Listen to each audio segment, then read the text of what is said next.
Les Audicrons, qui ont aussi d'autres noms, sont en provenance d'Orion, à l'Ilam précisément, comme les Draconiens, et de Vega dans la Lyre.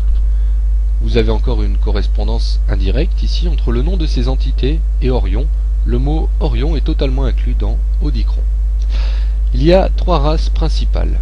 La première, qui a donné le nom générique de ces entités, dont l'apparence est reptilien et les hominidés, dont nous avons vu que certains faisaient la confusion en attribuant cette conformation aux Dracos. La deuxième est connue sous le nom d'Enlil, hybride Audicron, Anunnaki, Niburien. Et la troisième connue sous le nom de Bellicudiem, hybride Audicron, Anunnaki, humain. La représentation iconographique du diable est inspirée de ce groupe d'entités, ce qui montre l'interaction physique il y a longtemps avec ce type d'entité. La représentation iconographique populaire du diable montre de façon évidente que l'humanité était en contact étroit avec ces entités et que l'association avec le diable provient justement de l'attitude fortement intrusive de ces entités à l'encontre de l'humanité. Voici quelques Illuminati célèbres de cette branche: le roi romain Romulus, le roi Atlas, qui a réellement existé, le roi Horus, sumérien égyptien.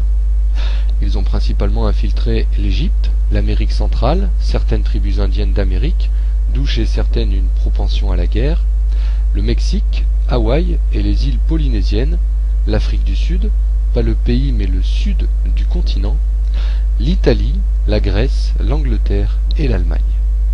Ils ont introduit des distorsions dans certains enseignements égyptiens, paganiques, chamaniques, dans Kahuna, culte sorcier hawaïen et chrétien.